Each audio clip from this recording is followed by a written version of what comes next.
Thevenin circuits with dependent sources. So let's get an example up here. So we have our classic 6 volt.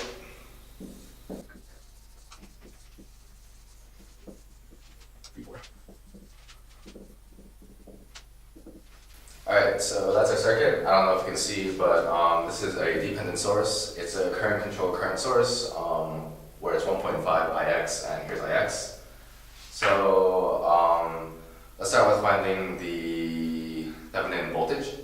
And to do that, we're going to leave this as an open circuit because we know that the maximum voltage you can get is doing an open circuit with an infinite resistance.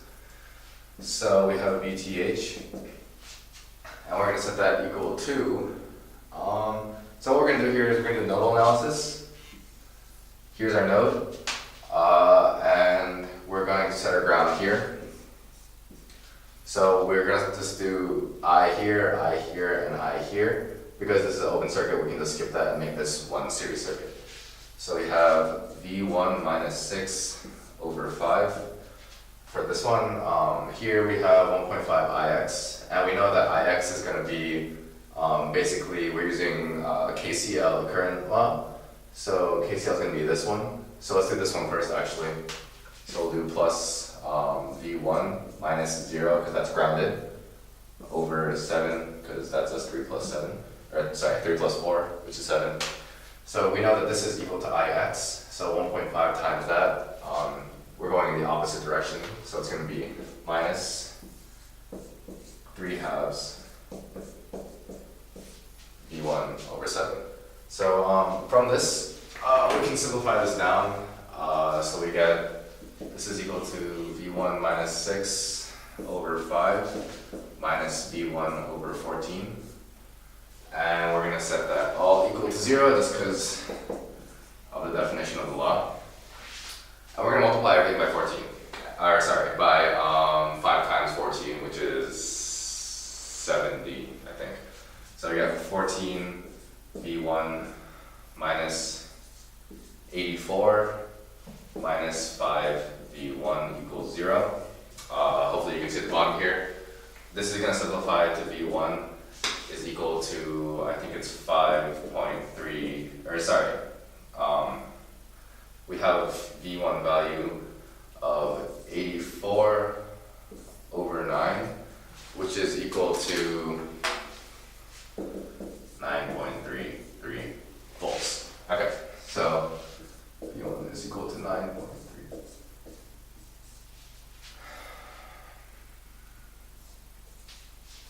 Okay, so we know that.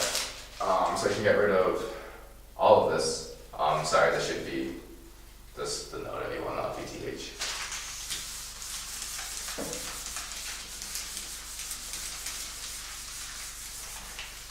Alright, so we get rid of all that. So we still have the same circuit because we're still finding Vth, and we know that Vth is here. So if we find the voltage through the 4 ohm resistor, we can find the voltage through Vth. So what we're going to do is we have this series right here. So it's just going to be a simple voltage divider of 4/7 times V1, which is 9.33. It's going to be 5.33 volts. So we have Vth equal to 5.33 volts. Okay, so now we're going to look for I, so that we can just have the entire circuit. And so now instead of doing an open circuit like this, we are actually going to short circuit it there because we know that the highest I that we can get is through a 0 resistance. So this short circuits, keep everything else the same. But what's going to change is that because there's a short circuit here, everything's going to want to run through there instead of here, so we can basically ignore the 4 ohm resistor. So if we erase that, we end up with this. And I just want to use nodal analysis again. So if we go at node 1, you have V1 minus 6 over 5. And then we'll do this one again first. Plus V1 over 3 minus 3 halves V1 over 3. And you get why, right? Because because it's the same as before, where it's this 1.5 times this one.